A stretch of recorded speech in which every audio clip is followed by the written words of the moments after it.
భారత్తో 5 టెస్టుల సిరీస్లో ఇంగ్లాండ్ జట్టు 2-1 ఆధిక్యంలో ఉంది. ఈ నేపథ్యంలో సిరీస్ను సమం చేయాల్సిన ఒత్తిడిలో భారత జట్టు ఉంది. జూలై 23న మాంచెస్టర్లో 4వ టెస్టు మ్యాచ్ ప్రారంభం కానుంది. ఈ మ్యాచ్కు ముందు England star player Joe Root భారత్కు పెద్ద తలనొప్పిగా మారాడు. మాంచెస్టర్లోని ఓల్డ్ ట్రాఫోర్డ్ మైదానంలో జో రూట్ అద్భుతమైన రికార్డ్ భారత జట్టుకు పెద్ద సవాలుగా నిలుస్తోంది. టెస్ట్ సిరీస్లోని మొదటి 2 టెస్టు మ్యాచ్లలో పరుగులు చేయడానికి కష్టపడిన జో రూట్ లార్డ్స్లో జరిగిన 3వ టెస్టులో తిరిగి ఫామ్లోకి వచ్చాడు.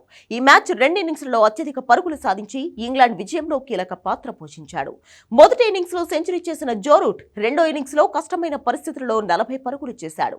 England star cricketer Joe Root కు అత్యంత ఇష్టమైన మైదానాలలో ఒకటైన ఓల్డ్ ట్రాఫోర్డ్ లో జో రూట్ బ్యాటింగ్ సగటు 65.20గా ఉంది. ఈ మైదానంలో జో రూట్ ఇప్పటి వరకు 11 టెస్టు మ్యాచ్లు ఆడి 978 పరుగులు సాధించాడు. ఇందులో ఒక సెంచరీ, 7 అర్ధ సెంచరీలు ఉన్నాయి.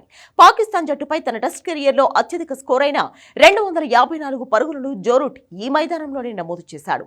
ఓల్డ్ ట్రాఫోర్డ్ లో 1000 పరుగులు పూర్తి చేయడానికి జో రూట్ కు ఇంకా 22 పరుగులు మాత్రమే అవసరం. టెస్ట్ ర్యాంకింగ్స్ లో నంబర్ 1 ఆటగాడిగా ఉన్న రూట్ ను త్వరగా అవుట్ చేయడం భారత జట్టుకు చాలా ముఖ్యం.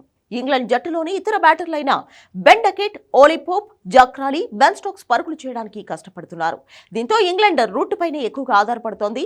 ఈ నేపథ్యంలో భారత బౌలర్లు జో రూట్ కు ప్రత్యేక ప్రణాళికతో బౌలింగ్ చేయాల్సిన అవసరం ఉంది.